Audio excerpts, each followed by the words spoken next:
श्लोक 51 से 53 तक। बुद्धिया विशुद्धिया युक्तो धृतात्मनं नियम्य च शब्दादीन विश्वांस त्यक्त्वा रागदेशो विदस्य च विविक्त सेवी लघवासी यत्वकाय मानसः ध्यान योग परो नित्यम वैराग्यम समुपाश्रिता अहंकारम बलम दर्पम कामम क्रोधम परिग्रहम विमुच्य निर्ममा शांतो ब्रह्म भुवाय कल्पते। अर्थात अपनी बुद्धि से शुद्ध होकर तथा धैर्य पूर्वक मन को बस में करते हुए इंद्रिय तृप्ति के विषयों का त्याग कर राग तथा द्वेष से मुक्त होकर जो व्यक्ति एकांत स्थान में वास करता है, जो थोड़ा खाता है, जो अपने शरीर मन तथा वाणी को बस में रखता है, जो सदैव समाधि में रहता है तथा पूर्णतया विरक्त मिथ्या अहंकार, मिथ्या शक्ति, मिथ्या गर्व, काम, क्रोध तथा भौतिक वस्तुओं के संग्रह से मुक्त है, जो मिथ्या सौमित्र की भावना से रहित तथा शांत है,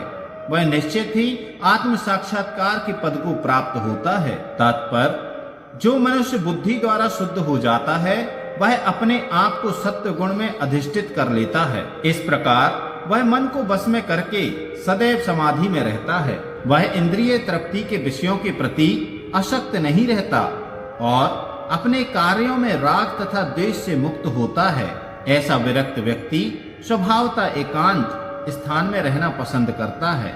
वह आवश्यकता से अधिक खाता नहीं और अपने शरीर तथा मन की गतिविधियों पर नियंत्रण रखता है। वह मिथ्या अहंकार से रहित होता है क्योंकि वह अपने को शरीर नहीं समझता, ना ही वह अनेक भौतिक वस्तुएं स्वीकार करके शरीर को स्थूल तथा बलवान बनाने की इच्छा करता है। चूंकि वह देहात्म बुद्धि से रहित होता है, अतएव वह मिथ्या गर्व नहीं करता।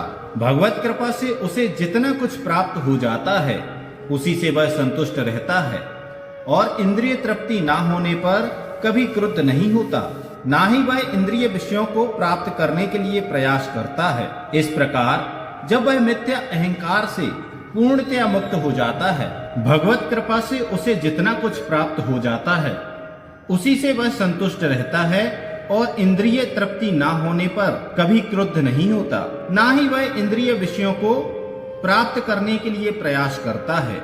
इस प्रकार जब वह मिथ्या अहंकार से पूर्णतया मुक्त हो जाता है तो वह समस्त भौतिक वस्तुओं से विरक्त बन जाता है और यही ब्रह्म की आत्म साक्षात्कार अवस्था है। यह ब्रह्मभूत अवस्था कहलाती है। जब मनुष्य देहात्म बुद्धि से मुक्त हो जाता है तो वह शांत हो जाता है और उसे उत्तेजित नहीं किया जा सकता।